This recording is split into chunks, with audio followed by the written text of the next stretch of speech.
अस्सलाम वालेकुम। मैं हूं सईद शेख और आपको वेलकम करता हूं। पाकिस्तान तहरीक इंसाफ ने 5 अगस्त को इमरान खान की रिहाई के लिए एहतजाज किया।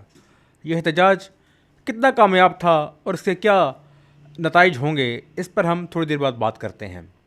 सबसे पहले जो मैं आपको ख़बर देना चाहता हूं वो एक क्लैरिफिकेशन है। कल DGISPR ने एक प्रेस कॉन्फ्रेंस की जिसमें उन्होंने कैटेगोरिकली इस बात को डिनाई किया कि फील्ड मार्शल आसिम मुनीर पाकिस्तान का सदर बनने की कोशिश कर रहे हैं या ऐसा कोई थॉट प्रोसेस चल रहा है। उन्होंने कैटेगोरिकली डिनाई किया कि ऐसा कोई थॉट प्रोसेस आर्मी के अंदर नहीं चल रहा। इससे उन अफवाहों को रुक जाना चाहिए जो उनके ख़िलाफ़ चल रही थी कि वो सदर बन रहे हैं। जैसे कि PTI के दोस्त ये क्लेम कर रहे थे कि 27वीं तरमीम आ रही है और इसमें आसिम मुनीर पाकिस्तान के सदर बन जाएंगे। अब बात करते हैं पाकिस्तान तहरीक इंसाफ के एहतजाज पर। ये सबको मालूम था कि यह एहतजाज कामयाब नहीं होगा। इसकी वजह यह है कि तहरीक इंसाफ की जो मेन लीडरशिप है उस पर या तो मुकदमात हैं या तो उन मुकदमात का फ़ैसला हो चुका है। लेकिन हम यहाँ डिस्कस ये करेंगे कि क्या तहरीक इंसाफ के साथ जो कुछ हो रहा है ये पाकिस्तान की तारीख़ में पहली दफ़ा हो रहा है। ऐसा हरगिज़ नहीं है। 1999 में नवाज़ शरीफ की लेजिटिमेट गवर्नमेंट आर्मी ने ख़त्म कर दी थी। माशाल्लाह के नतीजे में परवेज़ मुशर्रफ ने टेक ओवर कर लिया था। उसके बाद जो 2002 में इलेक्शन हुए, नून लीग को टोटल 18 सीटें मिली। लेकिन मुशर्रफ दौर में भी नून लीग के साथ बहुत मजालिम किए गए।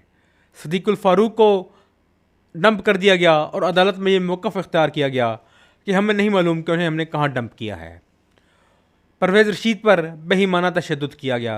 जावेद हाशमी को न सिर्फ पाबंद सलासल किया गया बल्कि उन्हें 6 साल कैद की सज़ा भी सुनाई गई। PTI के जो दोस्त ये क्लेम करते हैं कि उनके साथ पाकिस्तान की तारीख़ में सबसे ज़्यादा जुल्म रवा रखा जा रहा है, वह बात दुरुस्त नहीं है। गो कि ये जस्टिफिकेशन नहीं है, लेकिन तारीख़ को दुरुस्त रहना चाहिए। जैसा कि मैंने पहले भी अर्ज़ किया था कि PTI के पास अब पॉलिटिकल ग्राउंड नहीं बची। याद रखें, नून लीग ने कोई 9 मई नहीं किया था, लेकिन उनके ख़िलाफ़ भी बहुत ज़्यादा तशद्दुद हुआ परवेज़ मुशर्रफ के दौर में। जब आप पाकिस्तान की रियासत या किसी भी मुल्क की रियासत के ख़िलाफ़ हमलावर होते हैं तो फिर आपके पास पॉलिटिकल ग्राउंड नहीं बचती। ANP हो, पीपल्स पार्टी हो या और कोई एथनिक जमातें हों, कभी किसी ने पाकिस्तान की रियासत पर हमला नहीं किया, इसलिए वो सर्वाइव कर गए। PTI ने रियासत पाकिस्तान के ख़िलाफ़ बगावत की। बगावत की सज़ा बहुत सख्त होती है।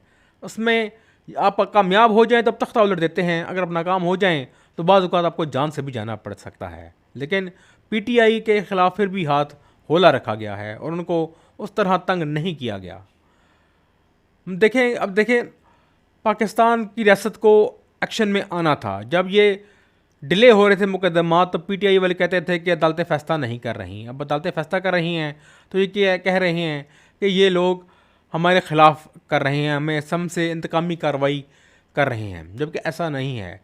मैं अगले दिन सुन रहा था फवाद चौधरी के जो भाई हैं फैसल चौधरी, उन्होंने TV पर यह मौक़िफ़ इख्तियार किया कि PTI के लोगों ने अपना केस लड़ा ही नहीं, उन्होंने अपने हक़ में कोई एविडेंस पेश किए ही नहीं। अदालतों को तो फिर यकतरफ़ा फ़ैसला करना ही था।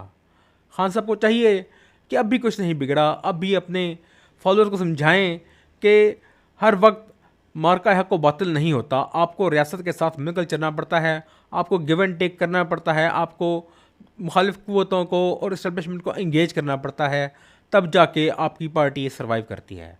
उम्मीद है तमाम फ़रीक़ैन होश के नाख़ुन लेंगे और पाकिस्तान के बारे में सोचेंगे।